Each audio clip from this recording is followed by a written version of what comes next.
Ladies and gentlemen, what an interesting day for the news, because today, of all days, the ANC just looks stupider and stupider. And this is the news story that, as you'll know, in Johannesburg, there is currently the G20 going on. Now, Solidarity put up some banners, and the banners were effectively highlighting that South Africa has a high degree of race legislation. Now, in response to that, you will know from our video yesterday that Panyaza Lesufi attempted to take the banners down. A second banner was actually put up, and Solidarity is kind of putting the banners up as fast as the government can take them down. Now, in retaliation to that, some people have been commenting online, basically attempting to expose the South African government's use of race legislation. Now, the South African government took to Twitter and started to say, well, actually, if you're saying that there's forms of race legislation, are committing disinformation, and that there are no race-based legislations in South Africa. And this has prompted some individuals, such as myself, to notice that possibly the government itself is engaging in misinformation. So I did the obvious. I put the prompt into ChatGPT and I asked the AI, does the South African Employment Equity Amendment Act 4 of 2022 get classed as race-based legislation? And the AI said, yes, the Employment Equity Amendment Act is race-based legislation, as it explicitly uses racial classification aligned with apartheid-era categories to set employment targets and demographic quotas for designated employers based on race, gender, and disability. Well, I've just identified one act that was put into place very recently. Now, I then put that exact prompt into Grock. Now, Grock responded to the exact same question in a very similar way, and it said, yes, the Employment Equity Amendment Act amends the Act of 1998 to address historical inequalities from apartheid, including disparities in employment based on race. It then said what the Act basically says, that the Act relies on race for quotas and hiring, and it called it a race-based quota system. Now, this is very interesting because these are both AI systems, and both the AI has identified this singular act as being, well, racial legislation. I could go further, but why bother? This is one act of parliament that the government tells us they're very proud of, and as you can see, well, unfortunately for the ANC, it is race-based legislation. So I'm afraid the ANC itself has just committed disinformation.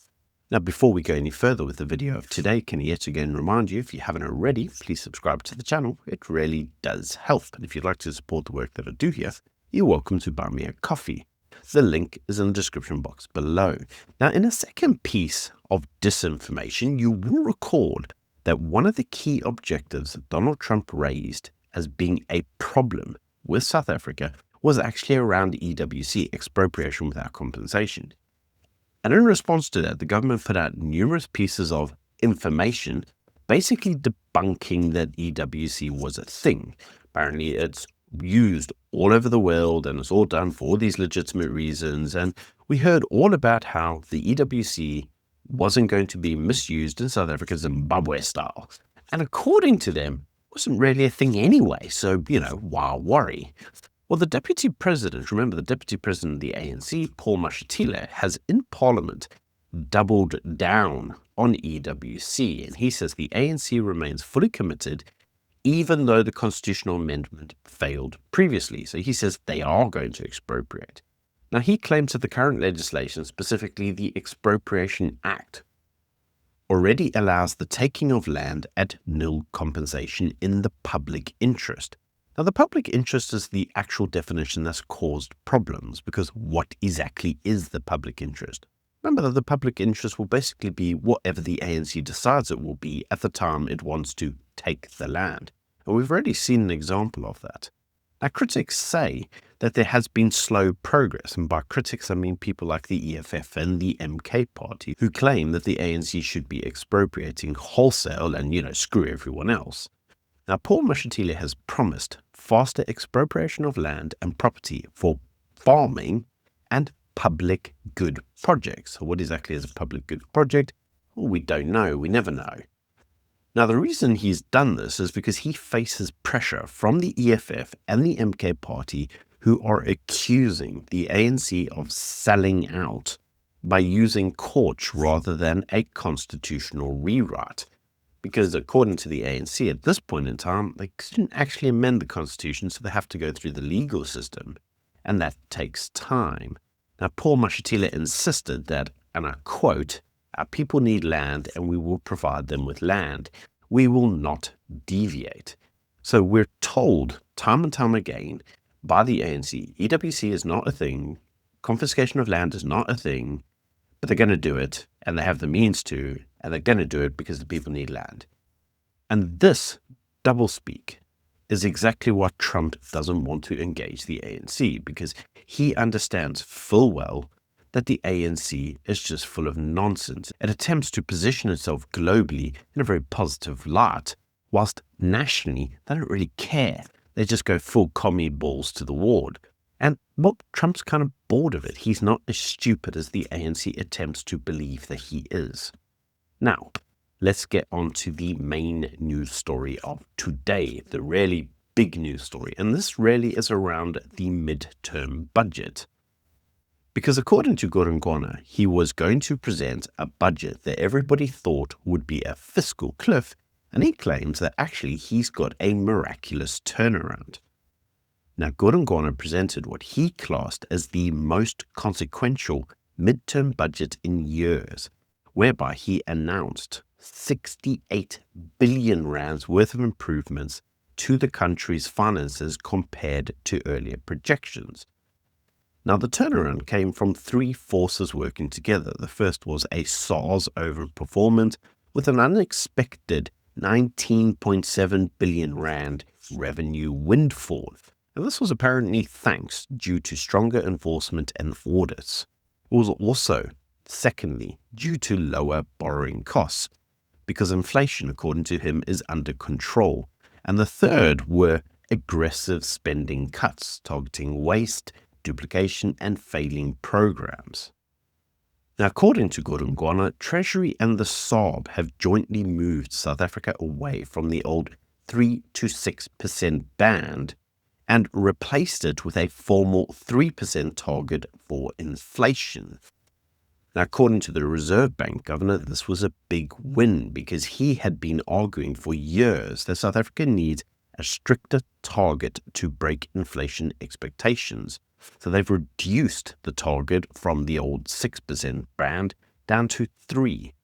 Now, the expected impacts of this is meant to be that we will eventually see lower interest rates, which also means cheaper borrowing costs for the government and more investor confidence and a stronger currency over time. Arguably, this is the most friendly SA reform that has been implemented in a decade. So what has this all led to? Well, it's actually led to Treasury being able to avoid a tax hike, which we all expected to occur. Now, the government has announced 6.7 billion rand in immediate spending cuts, all coming from programs that are duplicated, non-performing, or outright fraudulent. Which, let's be honest, if it's a government program, fraudulent is, well, what we all expect. Now, this is all part of Treasury's new Targeted and Responsible Savings Program, also known as the TARS program.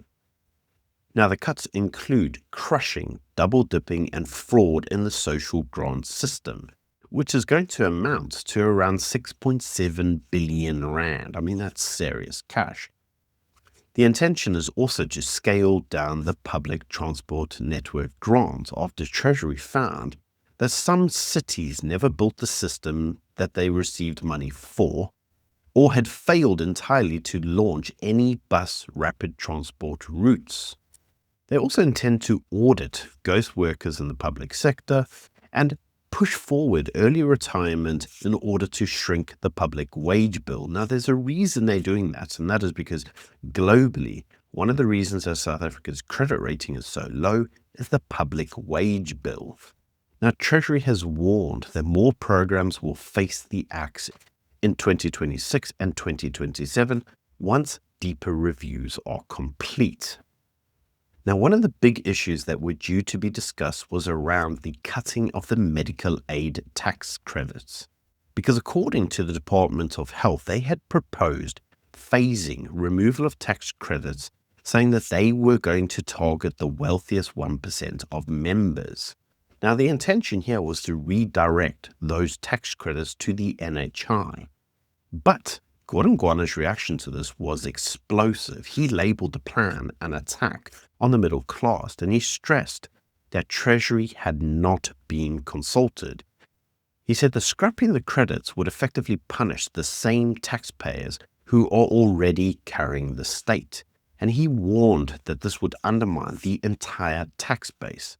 Now, this is the closest that South Africa has seen to a public turf war between the Treasury and the Department of Health, because Treasury is attempting to be pragmatic, they're attempting to push in place austerity and tax-based protection, whereas the Department of Health seems to be pushing this whole ideological NHI first bull rubbish, and it does show that there is fracturing within the GNU.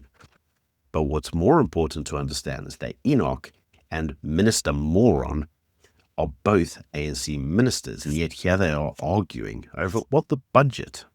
But I have said for some time, what you can see is that no one in the ANC takes Minister Moron very seriously, and why he is still in his position of power whilst being an ideologue that nobody likes, well, is anyone's guess.